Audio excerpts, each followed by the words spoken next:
하나님의 말씀 보겠습니다. 오늘 저희가 볼 하나님의 말씀은 요한복음 9장 6절에서 7절 그리고 25절에서 26절까지 말씀입니다. 요한복음 9장 6절에서 7절, 25절에서 26절까지의 말씀 제가 읽어드리겠습니다. 이 말씀을 하시고 땅에 침을 뱉어 진흙을 이겨 그의 눈에 바르시고 이르시되 실로암 못에 가서 씻으라 하시니 실로암은 번역하면 보냄을 받았다는 뜻이라. 이에 가서 씻고 밝은 눈으로 왔더라. 24절부터 25절까지입니다. 이에 그들이 맹인이었던 사람을 두 번째 불러 이르되 너는 하나님께 영광을 돌리라. 우리는 이 사람이 죄인인 줄을 아노라. 대답하되 그가 죄인인지 내가 알지 못하나 한 가지 아는 것은 내가 맹인으로 있다가 지금 보는 그것이니이다. 아멘. 성경에는 우리가 일반적으로 기적이라고 부르는 사건들이 여기저기 등장합니다. 어떤 성경학자는 실제로 성경 속에 나타난 기적들이 몇 개인지 계산해 보았더니 구약과 신약을 합쳐서 총 94개의 기적이 기록되어 있다라고 주장하기도 합니다. 물론 이제 보는 관점이나 기준에 따라서 이것은 얼마든지 좀 달라질 수 있기 때문에 절대적으로 이 수가 정확하다 이렇게 말하기는 사실은 어렵습니다. 그러나 이 주장에 굉장히 인상적인 부분이 하나 제가 있었는데요. 이 99가지의 기적들 중에 총 34개, 34가지의 기적들이 이 사복음서에 나온다는 것입니다. 다시 말하면 총 66권이 되는 이 성경에 나타난 기적들 중에 총 3분의 1이 이 사복음서, 즉 4권의 성경에 집중돼서 나온다라는 것이죠. 그리고 이 34가지의 기적은 모두 다 예수님께서 보여주신 것입니다. 그렇다면 우리가 기적이다 할 때 이 기적이란 단어의 사전적인 의미는 무엇입니까? 이 사전적인 의미로는 상식으로는 생각할 수 없는 아주 기이한 일 혹은 신에 의해서 행해졌다고 믿어지는 불가사의한 초자연적인 현상, 다시 말하면요, 자연 법칙을 초월하는 현상을 우리가 기적이라 이렇게 말합니다. 바꿔 말하면 자연 법칙을 따르지 않는 자연 법칙을 거스르는 사건, 바로 그것이 기적이다 이렇게 말할 수 있는데요. 예수님이 이 제일 처음 보여주신 기적은 무엇인가요? 바로 가나 혼인잔치에서 물을 포도주로 만든 기적이 예수님이 제일 첫 번째 했던 기적입니다. 그 물 자체로는 절대 포도주로 변할 수가 없습니다. 그죠? 물이 포도주가 될 수가 없죠. 물이 어느 순간 포도주가 되었다면 그것은 자연 법칙에 위배되는 겁니다. 떡 5개와 물고기 2마리로 5,000명이 배불리 먹고도 무려 12바구니가 남았다? 이것도 분명 자연의 법칙을 거스르는 사건이죠. 분명 죽은 사람이 살아나는 것, 이것도 자연 법칙에 위배되는 것입니다. 우리는 소위 정상적인 상황을 이렇게 표현합니다. 자연스럽다.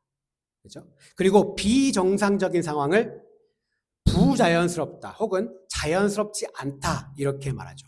즉 기적이란 자연스럽지 않은 겁니다. 부자연스러운 겁니다. 우리가 말하는 이 자연 법칙은 하나님이 이 땅을 창조하시면서 하나님께서 세우신 질서라고 말할 수 있는데요. 이 생물학적인 남성과 여성이 만나야 새로운 생명이 탄생할 수 있고, 모든 사람은 갓난아이부터 태어나서 나이가 들어서 죽음에 이르는 것, 이것은 자연스러운 겁니다. 물은 위에서 아래로 흐르고요. 섭씨 0도가 되면 물이 얼게 되고, 그리고 지구가 태양을 365일 동안 공전을 하고 스스로는 24시간 자전을 해서 낮과 밤이 생기는 현상, 이것들은 모두 자연 법칙으로 하나님께서 정해놓으신 질서입니다. 즉 다시 말하면요, 기적이라는 것은 하나님이 만들어 놓은 자연 법칙을 거스르는 부자연스러운 것이다 라는 것인데요. 그렇다면 예수님이 행하셨던 이 기적들은 무엇을 의미하는 것입니까? 바로 하나님께서 세우신 질서, 자연 법칙을 깨트리는 그런 행위라는 겁니다. 하나님께서 자연의 법칙, 즉 자신이 세운 질서를 깨면서까지도 부자연스러운 기적을 일으키셨다라는 것은 하나님이 그렇게 꼭 해야만 하는 중대한 의미와 목적이 있다라는 것이죠. 그래서 오늘 본문인 요한복음은요, 예수님이 행하신 초자연적인 일, 기적, 소위 미라클이라고 하는 단어보다는 표적, 즉 사인이라는 단어가 더 자주 사용됩니다. 기적과 표적은 사실 맥락상 사실 함께 언급되기도 하는데요. 그러나 기적은 단순히 자연 법칙을 초월하는 그 현상 자체만을 말하는 것이지만 표적은요, 그 기적이 왜 일어났는지, 그리고 그 왜 예수님께서 그런 기적을 행하셔야만 했는지, 이와 같은 그 현상이 나타내는 의미, 즉 기적이 나타나는 그 의미와 목적에 더 초점을 맞춘 것, 바로 그것이 표적입니다. 그리고 하나님의 표적이 예수님을 통해서 복음서에 집중적으로 기록되어 있는 것은 분명히 그 의미와 목적이 있다는 것이죠. 그리고 그 목적은 요한복음 11장 41절에서 43절에 이 죽은 나사로를 살리시기 전에 예수님께서 기도하시는데요, 그 기도하는 말씀 중에 나와 있습니다. 예수님께서는 이렇게 기도하시는데요, 돌을 옮겨 놓으니 예수께서 눈을 들어 우러러보시고 이르시되 아버지여 내 말을 들으신 것을 감사하나이다.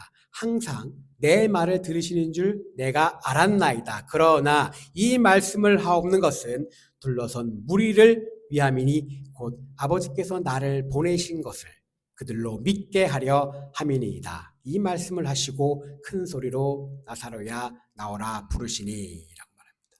자, 예수님의 행하신 그 표적의 궁극적인 목적과 의미는 바로 하나님께서 이 땅에 보내신 그의 독생자 예수 그리스도를 믿게 해서 그들의 죄사함을 받고 구원을 얻을 수 있게 하기 위함인 것이죠.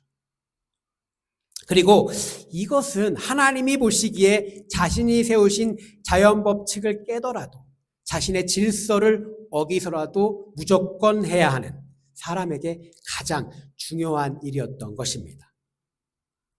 그런데요, 예수님의 표적의 의미와 목적이 완벽하게 완성되기 위해서는 두 가지의 필요 조건이 충족되어야 합니다. 그리고 이 두 가지 필요 조건은 오늘 본문 요한복음 9장에서 일어난 사건을 통해 우리가 찾아볼 수 있습니다. 이 요한복음에는 총 7가지의 예수님의 표적이 기록되어 있습니다. 그리고 요한복음 9장에는 그 중에 하나인 그 실로암 못을 통해서 일어난 기적을 기록하고 있습니다. 이 표적에서 먼저 우리는 예수님이 맹인의 눈을 뜨게 하는 방법, 바로 그 방법에 관하여 한번 살펴봐야 합니다.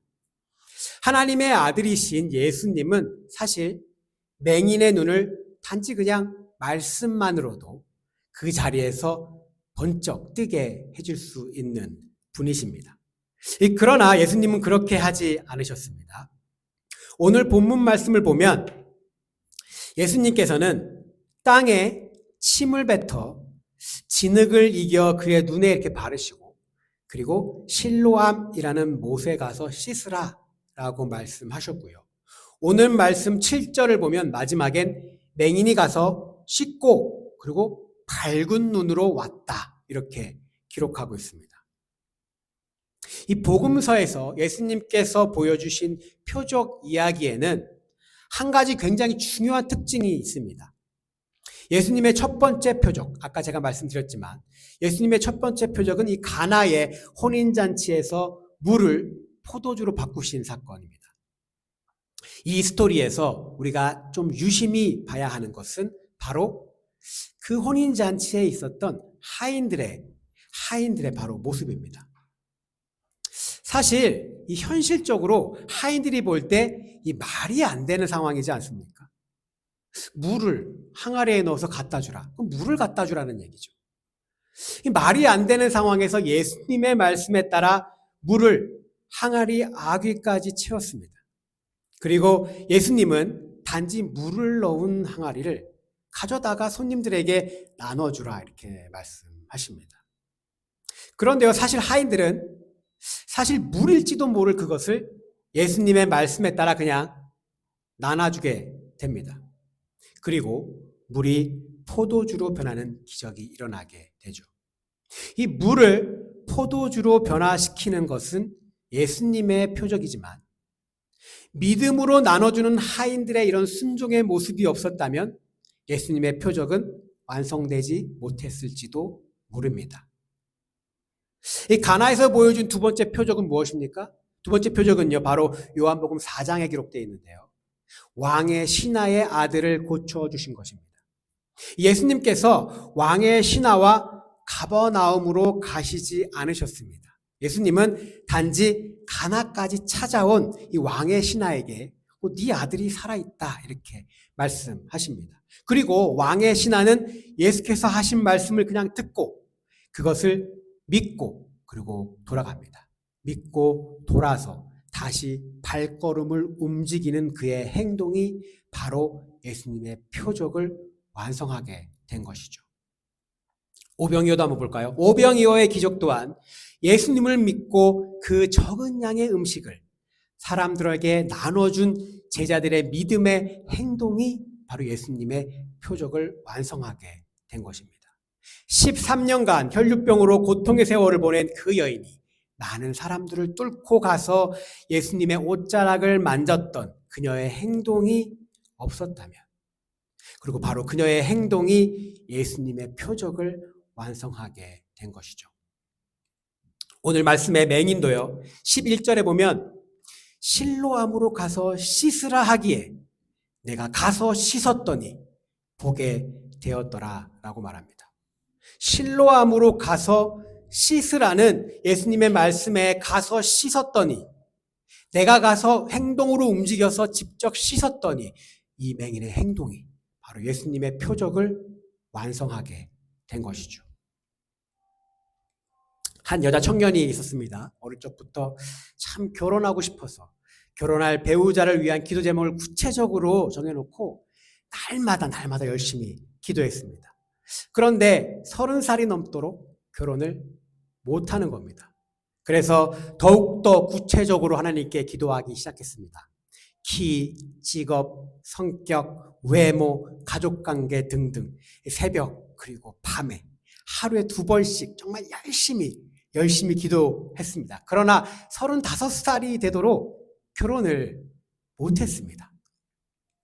그러다 이 여자 청년이 펑펑 울면서 하나님께 기도했습니다. 아니, 이렇게 열심히 기도했는데 왜 하나님 들어주시지 않습니까? 도대체 예수님, 내 기도를 듣고 계십니까? 라고 기도했습니다. 그러자 하늘에서 그것을 지켜보고 계시던 예수님이 그 여자 청년 앞에 딱 나타났습니다. 그리고 이렇게 말씀하셨습니다. 아, 진짜 답답해 죽겠네. 어디 가서 미팅이나 소개팅이라도 좀 해. 최소한 남자들이 있는 청년부 모임이라도 나가. 그래야 내가 남자라도 만나게 해주지. 라고 말했다고 합니다. 어디 안 가고 집에서 맨날 기도만 하면 내가 어떻게 네 배우자를 만나게 해주겠냐. 하늘에서 남자를 던져줄 수는 없지 않겠냐. 라고 말씀하셨다고 합니다. 그저 기도만 하고 앉아서 생각만 하고 우리가 행동하지 않으면 어떠한 변화도 일어나지 않습니다. 우리가 기도하고 이 자리에 가만히 앉아 있는다고 예수님의 표적이 나타나지 않는다는 것이죠. 우리가 예수님을 신뢰하고 그 믿음을 가지고 앞으로 나아갈 때, 그리고 그 믿음을 행동으로 옮길 때, 즉 순종으로 나아갈 때 예수님의 표적은 그때 완성되는 것입니다.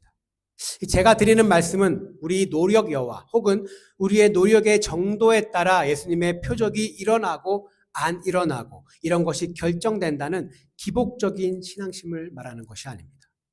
하나님께서는요, 자신의 일을 꼭 사람을 통해서 이루어 가신다는 사실을 제가 말하는 것입니다. 하나님의 표적은 사람의 손길을 통해서 일어난다는 겁니다. 나에게 일어난 기적, 여러분에게 일어났던 기적에는 항상 예수님의 말씀에 믿음을 가지고 행동으로 옮긴 다른 누군가의 손길이 함께 했다는 겁니다. 물론 예수님은 우리의 도움 없이도 충분히 표적을 일으키실 수 있는 분이십니다. 그러나 예수님은 우리에게 항상 믿음의 순종, 믿음의 행동을 하기를 원하신다는 것이죠. 예수님께서는요, 항상 우리와 함께 일하기를 원하십니다. 제자들이 예수님의 승천 후에 단지 그냥 마가의 다락방에 모여서 계속해서 기도만 하고 있었다면, 바울이 다메섹 도상에서 예수님을 만나고 아라비아 광야에 가서 단지 예수님에 대해서 연구하고 평생 묵상만 하고 살았다면 우리에게 예수 그리스도의 복음이 절대로 전해지지 못했을 겁니다. 예수님의 말씀과 우리의 믿음의 행동이 마침내 예수님의 표적을 완성시키는 것입니다. 그리고 현재 우리가 살고 있는 이 땅에서 일어나는 예수님의 놀라운 표적은 반드시 우리의 손길이 함께해야 함을 우리가 잊지 말아야 할 것입니다. 두 번째는요, 우리는 실로암 사건 그 후의 일들을 한번 살펴보아야 합니다. 사실 대부분의 그리스도인들이 이 맹인이 실로암에서 눈을 씻고 볼 수 있게 되어 예수님을 믿게 되었다가 이 이야기의 끝이라고 보통 생각하시는 것 같아요. 실로암 사건의 뒷이야기를 잘 모르시는 분들이 많으신 것 같습니다. 그러나 요한복음 9장 8절부터 맹인이 눈 뜬 후에 어떠한 일들이 벌어졌는지를 마지막 41절까지 쭉 기록하고 있습니다. 날 때부터 맹인이며 구걸하며 살던 자가 갑자기 눈을 뜨고 걸어다니게 되었다고 생각해 보십시오. 이게 보통 사건이 아니죠.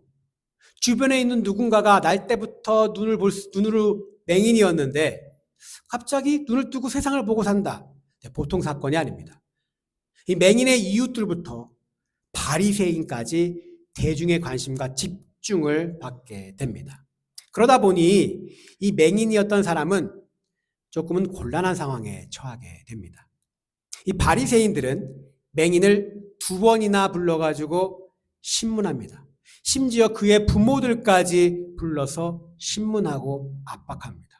잘못하면 자식뿐만 아니라 자신의 부모들까지도 출교, 즉 유대인으로서의 지위를 잃고 유대인 공동체에서 쫓겨날 위험까지도 처하게 됩니다.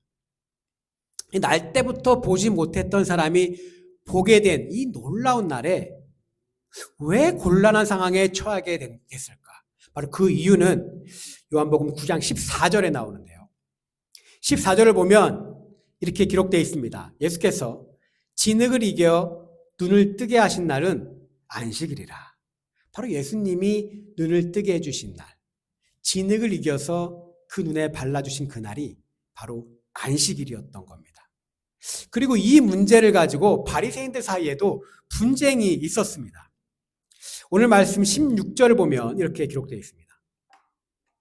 이 바리새인 중에 어떤 사람이 말하되 이 사람이 안식일을 지키지 아니하니 하나님께로부터 온 자가 아니라 하며, 어떤 사람은 말하되 죄인으로서 어떻게 이런 표적을 행하겠느냐 하여 그들 중에 분쟁이 있었더니, 바리새인 중에 한 집단은 그러한 표적은 하나님께로부터 오지 않았다면 설명할 길이 없기 때문에 이건 하나님으로부터 온 사람이 맞는 거 아니냐. 그러나 다른 한편으로는 그건 그렇지만 안식일에 그 행위를 해서 안식일을 지키지 않은 그 사람은 죄인이기 때문에 절대 하나님으로부터 올 리가 없다. 이렇게 싸웠다는 거예요. 그러나 안타깝게도 이 바리새인들의 분쟁 이후의 행보를 보면 바리새인들은 예수님이 안식일을 지키지 않았기 때문에 죄인이고 그렇기 때문에 하나님으로부터 온 자가 아니다, 이렇게 결론을 내린 것 같습니다. 왜냐하면 이 바리새인들은 눈을 뜬 맹인이 날 때부터 맹인이었다는 사실을 부정하는 쪽으로 나아가기 때문입니다. 이제 이들이 나아가서 무슨 얘기를 하냐? 쟤는 날 때부터 맹인이 아니었을 거야. 이렇게 간다는 거죠. 그래서 18절을 보면요, 이렇게 기록되어 있는데요. 유대인이 그가 맹인으로 있다가 보게 된 것을 믿지 아니하고, 맹인이 아니었다는 거죠. 그 부모를 불러 묻되라고 기록하고 있습니다. 그들은 예수님의 이적을 부정하고 결국은 맹인이 원래 맹인이 아니었을 것이야 라고 믿기 시작합니다. 그래서 그 맹인이었던 사람의 부모를 불러서 사실을 한번 확인하려고 합니다. 그런데요, 그의 부모는 그래도 그가 날 때부터 맹인이었다 이렇게 증언합니다. 그러나 그 표적을 일으킨 예수님에 대해서는 알고는 있지만 출교가 두려워서 모른다 이렇게 거짓말을 하게 됩니다. 그리고 그 부모는요, 23절에서 또 이렇게 말합니다. 그가 장성하였으니 그에게 물어보소서. 그들은 그 대답을 맹인에게, 그 자녀에게 이제 미루게 됩니다. 그리고 24절부터 바리새인에 의한 맹인의 두 번째 신문 장면이 시작되는데요. 여기서 맹인의 태도가 굉장히 인상적입니다. 24절부터 맹인이었던 사람이 보여주는 모습은요, 사실 저는 한 가지 광고를 생각나게 했습니다. 한 20년 전쯤에 나왔던 광고인데요. 혹시 기억하는 분이 계실 수도 있을 것 같아요. 굉장히 유명했던 광고입니다. 오래된 광고인데요. 증권사 광고였습니다. 그 광고의 카피라이트가 이랬습니다. 모두가 yes라고 답할 때 no라고 말할 수 있는 사람. 모두가 no라고 답할 때 yes라고 말할 수 있는 사람. 혹시 들어보신 기억이 나시나요? 어떤 증권 광고였습니다. 그래서 모든 사람이 다 뒤돌아서 있는데 한 명만 앞으로 돌아서 no, yes 이렇게 얘기했던 기억이 납니다. 그 당시에 한국이란 사회에서는 굉장히 파격적인 진보적인 그런 광고였습니다. 회사에서 남들이 다 yes 하는 상황에서 no라고 말하는 것은 사실 불가능하기 때문이죠. 아무리 세상이 발전했다고 한들 자신이 가지고 있는 상식과 양심에 따라 행동하기란 말처럼 사실 쉽지는 않습니다. 특히 권위가 있고 권력이 있고 소위 말하는 학식이 있는 그런 사람들이 모두 다 yes라고 얘기하는데 거기서 no라고 얘기한다? 거의 불가능하죠. 그리고 그 중에는 혼자서 다른 선택을 함으로 인해 자기에게 올 비난과 따돌림 혹은 불이익, 그거에 대한 부담감, 그런 것들도 두려움 같은 것들도 아마 크게 작용하기 때문입니다. 오늘 말씀에서요, 이 바리새인들이 맹인이었던 그 자에게 예스라라고 대답하기를 강요하고 압박합니다. 바로 맹인이 눈을 뜬 것이 사실이라면 예수님이 하나님으로부터 온 사람이 확실하기 때문에 몇 가지를 부정해야 되는데요. 그가 날 때부터 맹인이 아니었다라는 것과 그리고 잠시 일시적으로만 눈이 떠진 것이다 라는 거예요. 또 다른 한 가지는 맹인에게 예수는 안식일 율법을 범한 죄인임을 인정하라고 또 맹인에게 강요하고 있습니다. 그래서 24절의 말씀을 보면 바리새인들이 이렇게 말하고 있죠. 이에 그들이 맹인이었던 사람을 두 번째 불러 이르되 너는 하나님께 영광을 돌리라.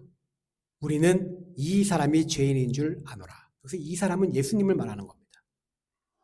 예수님께 영광 돌리지 말고 하나님께 돌려라. 왜? 그 사람은 죄인이라는 거죠. 이 수많은 바리새인들이 이 맹인이었던 그 자를 앞에 놓고 둘러싸서 예수가 죄인임을 인정해. 너는 인정해. 라고 계속 압박하고 있는 것이죠. 그런데요, 그 상황에서 이 맹인이었던 자의 대답이 굉장히 놀랍습니다. 그는 오늘 말씀 25절에서 당당히 이렇게 고백합니다. 나는 그가 죄인인지 아닌지 난 잘 모르겠다. 그러나 내가 아는 것 한 가지는 태어날 때부터 맹인이었던 내가 예수님을 만난 이후로 지금 내가 보고 있다는 그 사실, 바로 그 사실 한 가지다. 이렇게 고백합니다. 내가 아는 건 예수라는 분을 만났고 그 후로 태어나서 내 눈으로 세상을 본 적 없던 내가 지금 내 눈으로 지금 세상을 보고 있다라는 그 사실이라는 것이죠. 내가 본다라는 사실은 태어날 때부터 맹인이었던 내가 지금 보고 있다라는 사실은 그가 하나님으로부터 온 사람이라는 것이고 그 사실을 나는 절대로 부인할 수 없다. 왜냐하면 그로 인해 나의 삶이 나의 인생이 완전히 변화되었기 때문이다 라고 지금 담대하게 말하고 있는 것이죠. 예수님의 표적은요, 표적을 경험한 사람이 변화되었을 때, 그때 예수님의 표적은 결국 완성되는 것입니다. 표적을 보고도 변화되지 않았다면 그것은요, 단지 그냥 눈에 보이는 초자연적인 현상, 그냥 기적에 불과한 것입니다. 표적을 경험하고도 두려워서 예수님을 모른 척하고 자신의 자녀에게 책임을 떠넘겼던 이 맹인이었던 자의 부모에게는 실로암에서 있었던 그 사건은 표적이 아니라 그냥 단지 초자연적인 현상, 기적일 뿐입니다. 태어날 때부터 세상을 볼 수 없었던 이 맹인은요, 아마 자존감이 굉장히 낮은 사람이었을 겁니다. 왜 나는 이렇게 살아야 될까? 왜 나만 이렇게 태어났어야 할까? 세상에 대한 불공평과 불만도 아마 가득 있었을 겁니다. 그리고 장애인인 그에게 미래에 대한 희망도 아마 없었을 겁니다. 그 이유는요, 부모가 있었음에도 불구하고 이 사람이 뭘 하고 있습니까? 거린으로 구걸을 하며 살고 있었기 때문입니다. 심지어 세상을 볼 수도 없고, 그리고 부모의 돌보심조차 받지 못하는 자였다는 것이죠. 이 사람은 맹인으로서 거린으로 구걸하며 살던 사람이었습니다. 이런 사람이 처음부터 두려움과 어려움에 처할 것을 알면서도 자신이 경험했던 것이 옳다고 믿는 것을 실천하며 당당히 노라고 말하는 사람은 분명 아니었을 겁니다. 그러나 예수님이 맹인에게 무엇을 했는지, 어떤 행위를 했는지, 그 사람이 어떤 행위를 해서 안식일날 어떤 행위를 해서 네 눈을 뜨게 해줬는지를 되물으며 안식일을 어긴 예수님을 죄인이라고 계속 꼬투리 잡으려고 하는 이 바리새인들에게 그가 일침을 가합니다. 27절에는요. 같은 말을 반복해서 물어보는 바리새인들에게 당당하게 이렇게 얘기합니다. 내가 말할 때는 안 듣고 이제 와서 왜 또 물어보느냐. 그리고 30절에서는요. 예수님이 내 눈을 뜨게 하는 놀라운 표적을 보여주셨는데 너희들은 어떻게 해서 그가 어디서 왔는지 모른다고 말하나요? 너네 이상한 사람들이다 라고 과감하게 일침을 가합니다. 예수님의 표적을 경험한 후에 그 맹인이었던 자에게 굉장히 큰 변화가 일어났습니다. 그의 신체적인 변화 외에도 생각과 가치관에도 변화가 일어났죠. 오늘 말씀을 보면요. 마지막에 보면 결국에 그는 출교를 당합니다. 결국엔 출교를 당하게 됩니다. 그러나 출교를 당한 후 만난 예수님이 내가 인자를 믿느냐라는 질문에 그는 38절에서 이렇게 고백합니다. 주여, 내가 믿나이다. 그리고 그는 예수님께 절하며 예수를 그리스도로 섬기겠다 이렇게 다짐합니다. 그의 믿음의 고백은 예수님의 실로암 표적이 완성되었음을 보여주는 것입니다. 저는 오늘 말씀을 묵상하며 이 25절 말씀, 이 25절 말씀에서 이 맹인의 고백이 굉장히 제 마음에 크게 울림으로 다가왔습니다. 너네들이 예수라는 사람을 죄인이네 아니네 말하지만 난 그런 거 모르겠고 내가 아는 것 한 가지는 날 때부터 맹인이었던 내가 지금 그분을 통해 이 세상을 보고 있다는 그 사실, 그거 한 가지다. 이 맹인이었던 자의 고백이 우리의 고백이 될 때 예수님이 보여주신 표적이 또한 완성될 것입니다. 누가 뭐라고 하든, 세상에 어떤 사람이 뭐라고 하든 내가 아는 한 가지는 예수께서 이 땅에 오셔서 나의 죄를 위해 십자가에 돌아가시고 살아나셔서 나를 구원해 줬다는 그 사실입니다. 그리고 이것이 내가 지금 여기에 있는 이유입니다. 이 고백으로 인해 때때로 이로 인해 나에게 어려움이 찾아오고 불이익이 찾아올 수도 있을 겁니다. 그러나 그때 맹인을 찾아왔던 예수님께서는 우리의 어려운 상황 중에도 분명히 찾아와 우리에게 물을 것입니다. 내가 인자를 믿느냐? 그럴 때에 우린 주여 내가 믿나이다 라고 고백하는 우리의 삶에도, 우리의 삶 속에서도 예수님의 표적이 완성될 것입니다. 이 다른 누군가가 예수님의 표적이 필요한 사람에게는 반드시 우리의 행동하는 손길이 필요합니다. 그리고 그 믿음의 행동은 예수님의 표적을 완성하게 되고 더 나아가서 믿음으로 행동한 우리 자신의 모습도 변화시킵니다. 오늘 마지막 맹인의 모습은요, 날 때부터 맹인이었던 그 사람이 아니었습니다. 예수님의 표적을 경험하고 믿음으로 행동함으로 표적을 경험한 그는 이제는 세상에 당당하게 자신이 누구인지, 자신을 낫게 해준 사람이 누구인지, 자신의 간증을 당당하게 고백하며 내가 예수님을 믿는다라고 고백하는 사람이 되었습니다. 사랑하는 성도 여러분, 예수님의 표적은 우리의 순종의 모습, 그리고 또한 우리의 믿음을 행동으로 옮길 때 완성되는 것입니다. 그리고 그 행동은요, 표적을 완성할 뿐만 아니라 또한 우리의 삶을 변화시킵니다. 더 나아가서 기적이 필요한 사람들에게 예수님의 표적이 되어질 수 있습니다. 결국 예수님의 이름을 다른 사람들에게 알리는 중요한 계기가 될 수 있다는 사실을 우리가 잊지 말아야 할 것입니다. 이번 한 주간도 우리가 일상을 살아가며 정말 예수님의 말씀에 믿음을 가지고 직접 행동으로 옮겨서 예수님의 표적을 경험하고 그 표적을 완성해가는 복된 시간, 복된 한 주가 되시기를 주님의 이름으로 간절히 축복합니다.